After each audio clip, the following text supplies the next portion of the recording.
Hello everyone, my name is Carson Porter. You are watching the first segment on my new channel here. This channel is going to be referred to from here forward as Common Sense. The Common Sense channel, we're going to look at all the things that are just too damn simple for people to really grasp. You know, they can understand these hard things like, you know, how babies are born in Monopoly for Pete's sake, but they can't understand actual true common sense.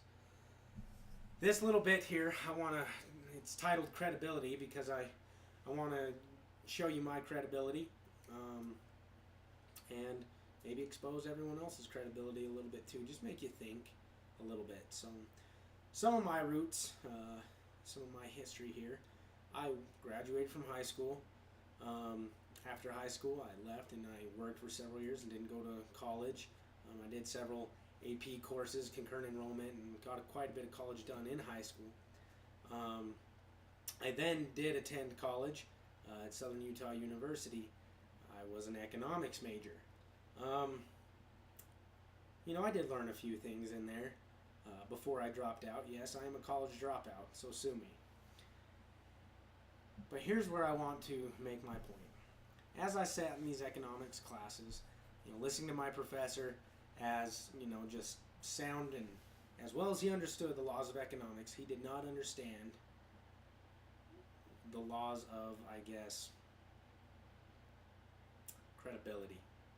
What makes economics such a credible method or procedure, practice even. So I would sit there, and the first thing they teach you is that economics is the ability to mathematically predict future trends in a given market, or all the markets, whatever your focus is, whatever your focus group is looking at, so on and so forth. So I would sit there and, you know, listen about the laws of supply and demand. Everybody's heard of supply and demand. If you haven't studied economics, you still have heard of supply and demand.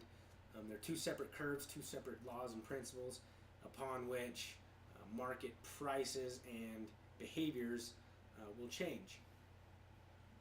As I sat there learning all this stuff, and the more I learned, the more I realized it's all just a bunch of bullshit.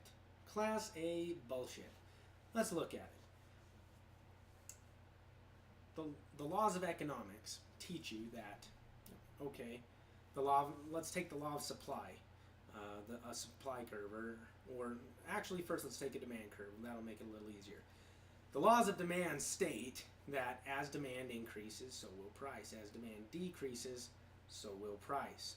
That's why when, you know, gas prices get high, you start getting emails, everybody saying, hey, let's quit buying gas. Because they really believe that if you quit buying gas, that you're going to lower the demand, and therefore the market will have to lower its price so that you'll begin to buy again, to incentivize you to buy up this scarce resource.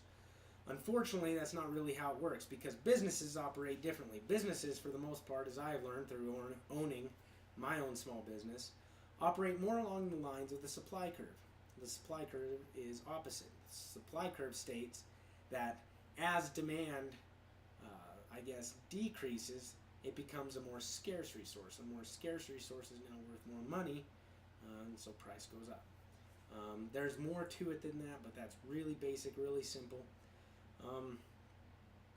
What it made me realize, though, as I sat there listening to all these ups and downs and ins and outs, is that economics is not the ability to predict future trends in a market or current trends in a market.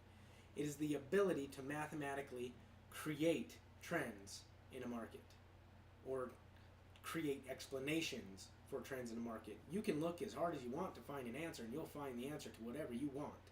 You can prove anything with anything. That's a fact. All you have to do is look, and that's what economics is. For example,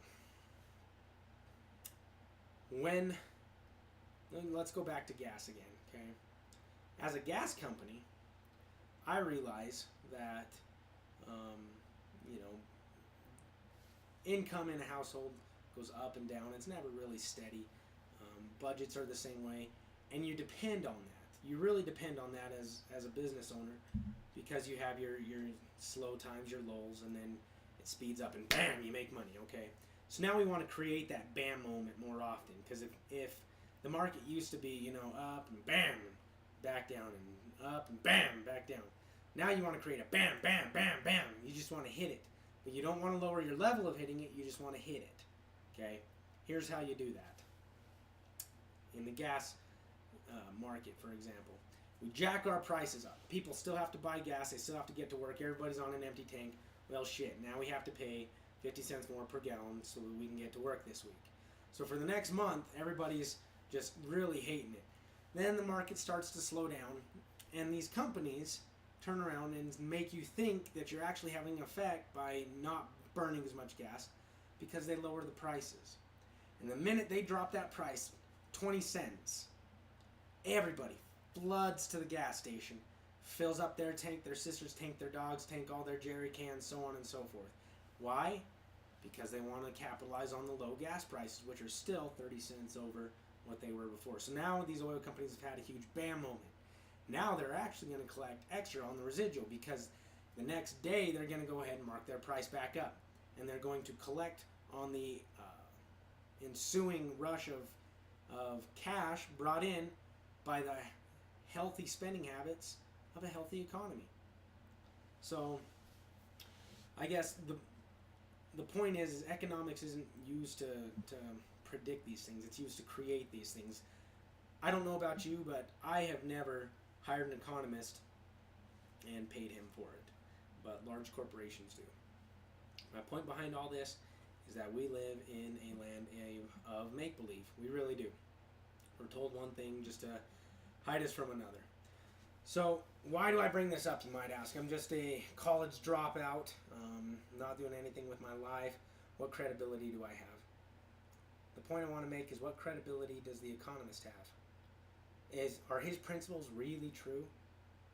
What credibility does the mathematician have? Are his principles really true? Because you can take any problem and bend it and create laws and principles and rules and logarithms and solve it.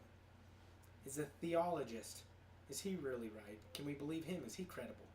Who do we believe? Those who are certified? What certification? A degree? Are you shitting me? I knew people that were in that class, and though I dropped out, they've been studying an additional 2 years above and beyond me. And I come and I talk to them, and they're just half-baked, we'll say. They're not there. And these are the people we're going to trust because they have a degree. They're certified. Well, certify me in turtology, and I'll shit in a shoebox and sell it to you all day long. And you'll buy it because you certified me, right? No, we're not sheeple. Let's get over this. Come on, people. What we need is a little common sense. It's not about Republican or Democrat. It's not about liberal, conservative. It's about what's best for this country. Screw an agenda. They have nothing to do with anything. An agenda is not helping anything. A conservative agenda won't get us anywhere. A liberal agenda won't get us anywhere. The only agenda that will move us forward is the agenda brought to pass by the American people doing what makes sense, and only that which makes sense. We're going to talk about on this channel the million things that don't make sense. And we're going to talk about a million other things that might make sense. I don't know. We'll cover them in time. My point is just because I might be the unshaven bum who dropped out doesn't mean that I don't see reality for what it is. Because I do. I don't look at a fudgesicle and call it a dreamsicle just because the wrapper says dreamsicle. It's not my problem if the people at the packing plant can't get it right. The fact of the matter is that's a fudgesicle. You can piss off if you think otherwise. Don't give me one thing. Tell me it's another thing. Try and pass it off on that, and then try and make me feel the fool for knowing what's right and trying to act on that. People, I appreciate you listening to me. You can look forward to many more rants, or you can really come to hate the fact that I'm going to have many more rants posted on here. It's entirely up to you. I respect your opinion. I respect you for having it. I'm going to let you have your opinion. If someone wants to get on here and rant about how awful I am, that's great. The fact of the matter is, though, is because I'm respecting you, I respect myself enough to give myself an opinion. So, America, what I say to you is piss off. Get some sense. Have a good night. Thanks.